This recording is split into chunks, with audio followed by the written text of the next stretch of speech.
Hey viewers, that is the second video, that is the pigments which involved the chapter number 13 of class 11th. So pigment that are involved in photosynthesis is the topic right now. The thing which comes in our mind first, that what is जो amazing colour होता है जो plants में green colour होता है वो basically क्यों होते हैं different colours like light green yellow to orange. So the answer is it's all because of the pigments. The first one is the 4 type of pigments in a leaf. 4 तरह के pigments होते हैं leaf में. Chlorophyll a, chlorophyll b, carotene and xanthophylls, जिसकी वजह से colours होते हैं. क्लोरोफिल ए में ब्लू ग्रीन, क्लोरोफिल बी में ब्लूइश, ज़ेनथोफिल्स में येलो और केरोटिन में येलो ऑरेंज. ठीक है. तो और जो उसमें लिखा है जो क्लोरोफिल ए है वो हमारा प्राइमरी पिगमेंट है जिसकी वजह से कलर होता है, और जो क्लोरोफिल बी, केरोटिन एंड ज़ेनथोफिल्स हैं ये हमारे एक्सेसरी पिगमेंट्स हैं. जब हम क्रोमेटोग्राफिक पिगमेंट वाला हम लोगों ने सबने एक्सपेरिमेंट किया उसमें था ना कि क्लोरोफिल ए पहले, फिर क्लोरोफिल बी, फिर केरोटिन, फिर ज़ेनथोफिल्स. ये जो सीक्वेंस थी वो इसी तरह से थी कि जो प्राइमरी पिगमेंट है वो हमारा क्लोरोफिल ए जो सबसे ज़्यादा लाइट वेवलेंथ एनर्जी जो है एब्जॉर्ब करता है, तो इसी वजह से इसको चीफ पिगमेंट भी कहा जाता है.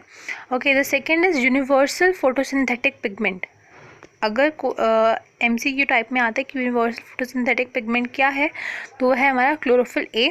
As it is found in all plants except bacteria. Bacteria में नहीं पाया जाता और प्लांट में पाया जाता है. ये ऑलरेडी हम लोग चैप्टर नंबर 2 में पढ़ चुके हैं.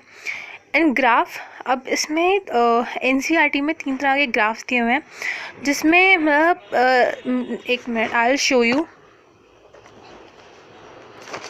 ये ग्राफ्स दिए हुए हैं जिसमें फर्स्ट वन में absorption of light by chloroplast pigments, chlorophyll b, carotenoids और क्लोरोफिल ए दिखाया हुआ है.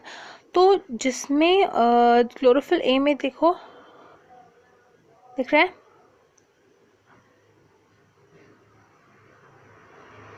ये, इसमें जो है जो सबसे ज़्यादा एब्जॉर्ब लाइट हुई है रेड और ब्लू रीजन में हुई है. इस वजह से जो क्लोरोफिल ए जो फोटोसिंथेसिस इसमें, एक मिनट, इसमें कि क्लोरोफिल ए जो है वो 2 हाईएस्ट पीक दिखा रहा है. जब आप समझेंगे तो इट शोज़ मैक्सिमम एब्जॉर्प्शन. जो मैक्सिमम एब्जॉर्प्शन है वो है ब्लू और रेड वेवलेंथ वाले रीजन में. दैट मीन्स कि ब्लू और रेड वेवलेंथ में अगर मैक्सिमम एब्जॉर्प्शन है तो फोटोसिंथेसिस भी ज़्यादा होगी. जितनी ज़्यादा एब्जॉर्ब्ड होगी लाइट उतनी फोटोसिंथेसिस होगी उस रीजन में. सो दैट मीन्स कि अगर क्वेश्चन हमें आता है कि क्लोरोफिल मतलब जो बेसिकली एब्जॉर्प्शन है किस रीजन में सबसे ज़्यादा, किस वेवलेंथ वाले रीजन में होती है, तो रेड एंड ब्लू रीजन में. बस इतना ही इंपॉर्टेंट, ज़्यादा कुछ इंपॉर्टेंट नहीं है. बस ये ध्यान में रखना है कि जो क्लोरोफिल ए है वो चीफ पिगमेंट है और यूनिवर्सल फोटोसिंथेटिक पिगमेंट उसको कहा जाता है. और द सेकेंड थिंग जो रिमेंबर रखनी है कि ब्लू और रेड वेवलेंथ वाले रीजन में सबसे ज़्यादा एब्जॉर्प्शन होती है और फोटोसिंथेसिस भी उसी में सबसे ज़्यादा मैक्सिमम होता है. The next thing is what is light reactions. इसमें है अबाउट फोटो सिस्टम. तो फर्स्ट है लाइट रिएक्शन. जो बेसिकली होते क्या है, light reaction basically sunlight reaction जो होते हैं जिसकी वजह से लाइट एब्जॉर्ब होती है. ठीक है, जब रिएक्शन करते हैं. और वाटर स्प्लिटिंग, वाटर स्प्लिट होता है, ऑक्सीजन रिलीज होती है, and then formation of intermediates ATP and NADPH. ये सेम रिएक्शन है जिसमें कार्बन डाइऑक्साइड को हम वाटर के साथ रिएक्ट करवाते हैं in the presence of light, जिसकी वजह से हमें कार्बोहाइड्रेट और ऑक्सीजन मिलता है. ठीक है, सेम रिएक्शन वही है. जो फर्स्ट पॉइंट है सेम उसको वही बताया गया है. In green plants the pigments are organized into 2 discrete LHC complexes called PS1 and PS2. Green plants में जो पिगमेंट्स होते हैं, जितने भी 4 तरह के पिगमेंट्स हैं, वो एक ऑर्गेनाइज इस तरह से होते हैं कि कॉम्प्लेक्स बना देते हैं और उस कॉम्प्लेक्स को हम कहते हैं LHC, दैट इज़ की लाइट हार्वेस्टिंग कॉम्प्लेक्सेस. जो 2 तरह के हैं PS1 and PS2. PS is the photo system 1 and photo system 2. ये अपनी डिस्कवरी के आधार पर 1 और 2 दिए गए हैं, not on the basis of function. और थर्ड पॉइंट है LHC are made up of 100 of pigments molecules bound to proteins. मतलब जो LHC है बेसिकली बनता कैसे है, एक प्रोटीन मॉलिक्यूल है बीच में, उसके जो अराउंड जो है वो कुछ क्या नाम है जो पिगमेंट जितने भी हैं वो उसके अराउंड होते हैं और जो बीच में हमारा प्रोटीन मॉलिक्यूल होता है वो तब बनता है हमारा LHC. ठीक है. और नेक्स्ट थिंग इज़ आगे है each photosystem has all pigments but except chlorophyll a. ये चीज़ ध्यान रखनी है कि हर फोटो सिस्टम में, चाहे वो फोटो सिस्टम 1 हो चाहे 2 हो, दोनों में ही जो पिगमेंट्स, हर सारे तरह के पिगमेंट होते हैं, बट क्लोरोफिल ए का पिगमेंट नहीं होता, which forms LHC call antenna. Okay, ये जो डायग्राम है इसमें क्लोरोफिल ए बीच में है, ठीक है, और मतलब सिर्फ एक मॉलिक्यूल होगा क्लोरोफिल ए का, बाकी सारे ये जो हैं ये सब, इसमें जेंथोफिल्स भी हैं, कैरोटिनॉइड्स भी हैं, क्लोरोफिल बी भी है, कैरोटीन्स भी हैं, सब तरह के हैं। और क्लोरोफिल ए को हम सिंगल क्लोरोफिल ए मॉलिक्यूल जो होता है वो रिएक्शन सेंटर कहलाता है। दैट मीन्स ये ग्रुप का जो लीडर है, लीडर का सब कुछ काम होता है, तो लीडर हमारा क्लोरोफिल ए है और बाकी सारे जो हैं ग्रुप मेंबर्स हैं। तो क्लोरोफिल ए जो है वो रिएक्शन सेंटर का काम करता है, क्या डिसीजन जो लीडर लेता है, मतलब इस तरह से समझ सकते हैं।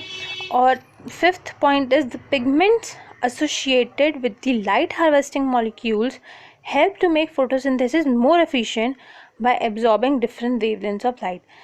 और इसमें है कि जो पिगमेंट्स जो बेसिकली लाइट हार्वेस्टिंग मॉलिक्यूल्स के साथ होते हैं, अटैच्ड होते हैं, वो क्या काम करते हैं, फोटोसिंथेसिस को मोर एफिशिएंट बना देते हैं। किस तरह से, क्योंकि पिगमेंट ही है जो कि एब्जॉर्ब करते हैं लाइट एनर्जी, ठीक है, उसकी वजह से लाइट एनर्जी एब्जॉर्ब करने की वजह से बाकी सारे प्रोसेसेस होते हैं। हमारा जो कार्बन डाइऑक्साइड है वो रिड्यूस्ड होके कार्बोहाइड्रेट में चेंज होता है, वाटर स्प्लिटिंग होके ऑक्सीजन रिलीज़ होती है, ठीक है। तो रिएक्शन सेंटर दूसरा है साइड ऑफ एक्चुअल रिएक्शन, जहाँ पर जो मेन बेसिकली रिएक्शंस होते हैं ये सब, ठीक है। तो इन फोटो सिस्टम वन में क्योंकि जो क्लोरोफिल ए, जो हमारा क्लोरोफिल ए को रिएक्शन सेंटर कहा गया, ये ध्यान रखना है कि फोटो सिस्टम 1 में जो reaction centre that is chlorophyll a है वो 700 नैनोमीटर तक के एब्जॉर्प्शन पीक पे होता है, तो उसको P700 भी कहते हैं।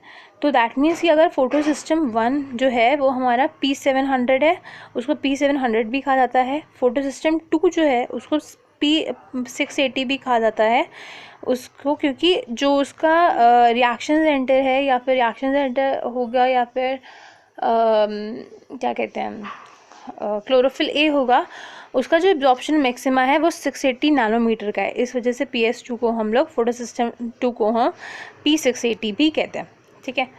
और the next topic is electron transport, the main topic, जिसकी वजह से अब आगे जो बेसिक पार्ट शुरू होगा, इसको अच्छी तरह समझना है।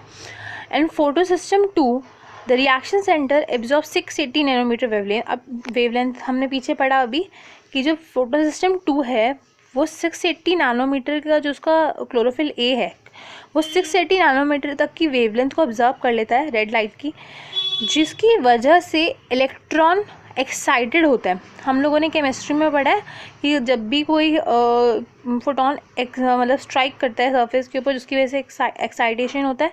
सेम चीज़ यहाँ पे है कि जब रेड लाइट वेवलेंथ की जब अटैक वो फोटो सिस्टम पे पड़ेगी तो रिएक्शन सेंटर पे, तो फिर वो क्या होता है, इलेक्ट्रॉन जो है वहाँ का एक्साइटेड हो जाता है और जंप करके चला जाता है दूसरे ऑर्बिट पे, जो कि न्यूक्लियस से दूर होता है। जैसे कि इस डायग्राम में सन है, इसकी लाइट एनर्जी पड़ी LHC पे। LHC क्या है, light harvesting complexes of PS2, that is photo system 2 आएगा पहले, फोटो सिस्टम 2 पे पड़ी। फिर क्या होता है, इसमें से एक इलेक्ट्रॉन चला गया दूर, तो जो इलेक्ट्रॉन एक्सेप्टर होता है वो क्या करता है कि उसको पास कर देता है इलेक्ट्रॉन ट्रांसपोर्ट सिस्टम में, जिसमें साइटोक्रोम्स होते हैं, ठीक है। ये साइटोक्रोम्स जो हैं वो फर्स्ट कमेंट में क्या है वो पता चल जाएगा। और फिर downhill movement in terms of redox potential scale है, और ये ध्यान रखना कि ये जो हो रही है ये अपहिल मूवमेंट है ऊपर की तरफ, यहाँ से ये जो जा रहा है ये है डाउनहिल मूवमेंट जो नीचे की तरफ जा रहा है। फिर जो इलेक्ट्रॉन ट्रांसपोर्ट सिस्टम है वो उसको LHC कॉम्प्लेक्सेस में PS1 के पास भेज देता है, ठीक है। उसको यूज़, ये पूरे, ये ध्यान रखना, इसमें ये पूरे यूज़ नहीं होते, जो इलेक्ट्रॉन्स है यूज़ नहीं होते इलेक्ट्रॉन ट्रांसपोर्ट चेन में, बल्कि वो क्या करता है, उसको एक्साइटेड होकर पास कर देता है PS1 के पास।